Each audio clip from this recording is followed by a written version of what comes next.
Ce qu'il y a de bien quand on est perché dans une nacelle, à Furiani, c'est qu'on peut voir plein de choses. D'abord le paysage, avant le match, histoire de se rincer l'œil, mais on n'est pas là pour ça. Et puis le tout dernier arrivé dans l'effectif Bastia, un petit budget, l'international espoir, encore tout blanc de son pays d'Écosse, James Fullerton. Le terrain c'est par là, les Rennais les premiers dangereux. Petit accrochage dans les toutes premières minutes du match. Accrochage sans conséquence, dira l'arbitre, entre Viltord, que voici, et Souma, que voilà. Viltord n'est pas content, cette action est arrivée trop tôt peut-être.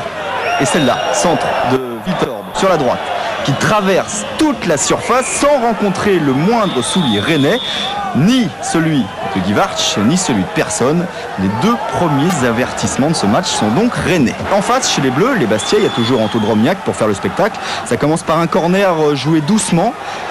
Et ça se prolonge par un ballon qu'il faut redresser, la tête de Zivzierski et Drobniak qui s'est jeté. Bastia ouvre le score après 20 minutes de jeu. Un but donc bicéphale, les 2 tiers du boulot pour Zivzierski. Et la dernière touche qui fait toute la différence est pour Drobniak. Drobniak n'a pas laissé passer cette occasion. Regardez celle qui suit 2 minutes plus tard. Un contre Pifto en l'occurrence. Et c'est pour Pifto le dernier mot.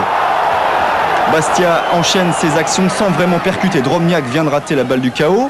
Ce ballon pour Van de Castel qui lui veut tenter l'impossible.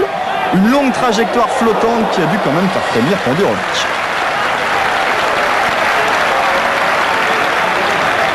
1-0 toujours pour Bastia et une réaction de Rennes. Viltord n'a pas eu de chance tout à l'heure en pénétrant la surface. Et de loin, ça donne quoi? Eh bien voilà. La transversale qui tremble et Pifto qui ne doit pas en être loin.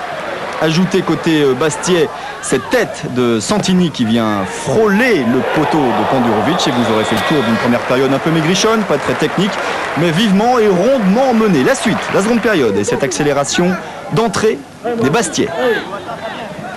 Moravchik, très attendu ici à Furiani. Un centre dans le trou pour Edeli, une vraie balle de but dans les pieds d'Edeli. Il doit frapper, il tarde un peu, Jean-Jacques Edely.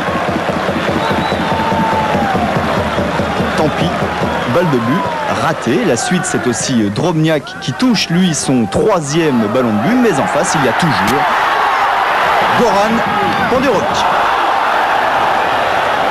Rennes dépassé par les événements. Rennes qui subit quelques contre-attaques bien ficelées, comme celle-ci par exemple. Centre de Pierre Laurent.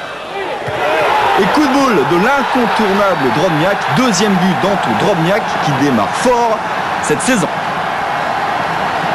Merci en passant sur le ralenti qui suit à Pandurovic qui aurait pu éviter ça.